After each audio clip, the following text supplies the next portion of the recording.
Hello, I'm Dr. Jay Lenz, and I appreciate you coming to listen to me talk about weight loss surgery today.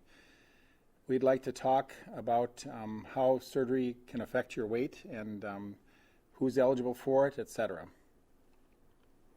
What we will cover today, we'll go over what the definition of obesity is. We'll talk about when surgery is an appropriate thing to consider using for weight loss.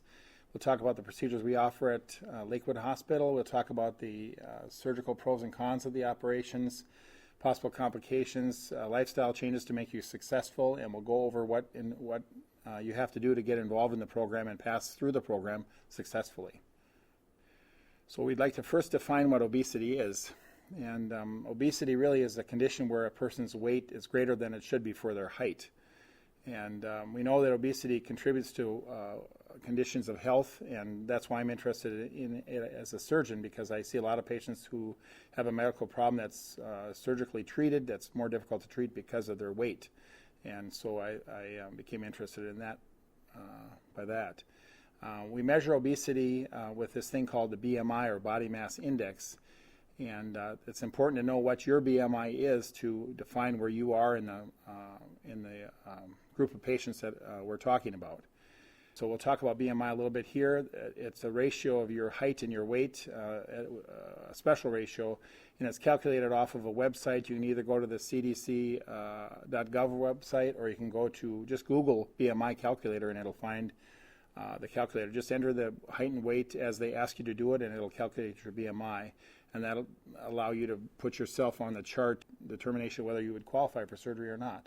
So it's important to know that. BMI charts and calculators are also available from multiple websites, and you can go to these websites as you can see there. And so we need to know where you fit in on this scale from underweight to grossly overweight. And that's very important for us as surgeons. It's also important for your insurance companies to decide whether you're eligible for surgery. And it's NIH criteria, the National Institute of Health criteria, that determines who is eligible for surgery. And so we have to follow those as a bariatric center.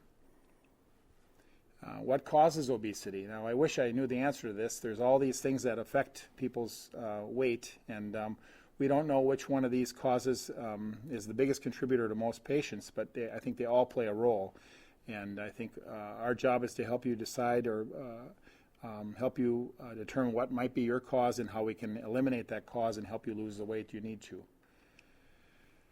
So the causes, here's another list of causes, and these are just another way of presenting that same material. And we think all of these play a role in most patients, and we're working to solve all these as far as controlling weight. And I want to mention here that you're not alone. About 35% of Americans are overweight. That includes about 80 million people. 62% of Minnesotans are obese with a BMI greater than 30. 25% of Minnesotans are morbidly obese with a BMI greater than 40. So that's a very significant amount of people in this country and in the state of Minnesota. And I'll show you a United States map that shows how obesity is very prevalent across the whole nation, with 20% of patients are at least in the obesity category. You can see here's this map, and the orange and kind of a burnt orange color are the ones that are the most severely obese, and you can see the Midwest and east of that are all the states that really have problems with their weight. And the southern states have especially a problem with it. You can see those in that burnt orange color. Minnesota is actually that 25 to 30%, that yellow color, which is better than a lot of those states around us, but it's still a very serious problem here and across the country, and unfortunately getting worse.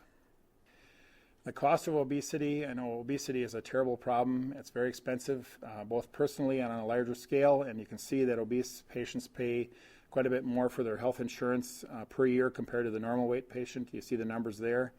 You can see the estimated cost is, the last time they did this was $305 billion, and they projected to get up to, by 2030, to be almost $1 trillion.